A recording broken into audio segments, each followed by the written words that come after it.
টাঙ্গাইলে চলতি বছরের এসএসসি ও সমমান পরীক্ষায় ৬টি শিক্ষা প্রতিষ্ঠানের কোনো শিক্ষার্থী পাশ করতে পারেনি।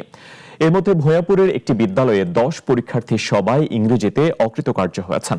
এমন ফলাফলে অভিভাবক ও স্থানীয়দের মধ্যে দেখা দিয়েছে ক্ষোভ ও হতাশা। টাঙ্গাইল প্রতিনিধি আব্দুল্লাহ আল মামুনের তথ্যচিত্রে ডেস্ক রিপোর্ট।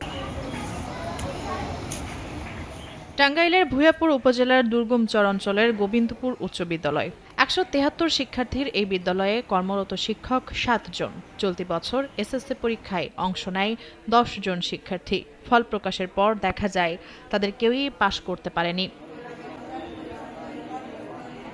বিদ্যালয়ের ১০ পরীক্ষার্থীর সবাই ইংরেজি বিষয়ে অকৃতকার্য হয়েছে। অতিরিক্ত ক্লাস নেওয়ার পরও এমন ফলাফল নিয়ে হতাশ শিক্ষক শিক্ষার্থীরা।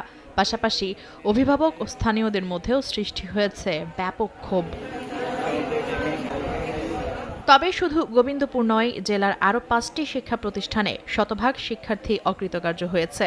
এর মধ্যে ভূঁইয়াপুর বিএম দাখিল মাদ্রাসায় পরীক্ষার্থী ছিল ১ জন, নাগরপুরের সালিমাবাদ আনোয়ার খান মডেল উচ্চ বিদ্যালয়ে ৮ জন এবং আগাডিঘুলিয়া ইসলামিয়া দাখিল মাদ্রাসায় ১ জন, মির্জাপুরের তরফপুর বহুমুখী দাখিল মাদ্রাসায় ৫ জন এবং ঘাটাইলের মনতলা ইসলামী দাখিল মাদ্রাসায় পরীক্ষার্থী ছিল ২০ জন।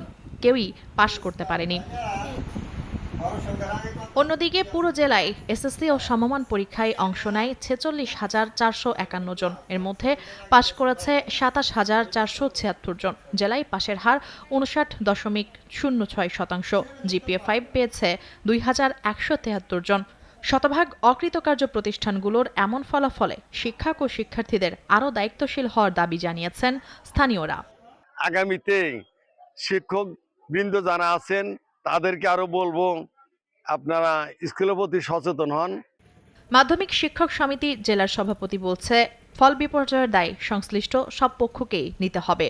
বিশেষ করে এমপিওভুক্ত প্রতিষ্ঠানগুলো সরকারি সুযোগ সুবিধা পাওয়ায় তাদের জবাবদিহি নিশ্চিত করা জরুরি।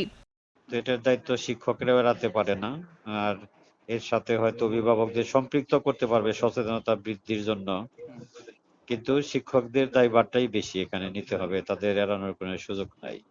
এদিকে ফল বিপর্যয়ের কারণ খুঁজতে ইতিমধ্যে প্রতিষ্ঠানগুলোকে কারণ দর্শানোর নোটিশ দিয়েছে জেলা শিক্ষা অফিস।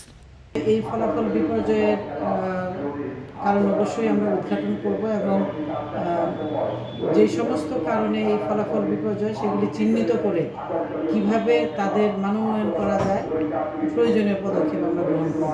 ধন্যবাদ। একই সঙ্গে ভবিষ্যতে এসব শিক্ষা প্রতিষ্ঠানের শিক্ষার মান উন্নয়নে কার্যকর পদক্ষেপ নেওয়ার আশ্বাস দিয়েছেন শিক্ষা বিভাগ। মুনিয়া জুথি, নাগরিক, ঢাকা।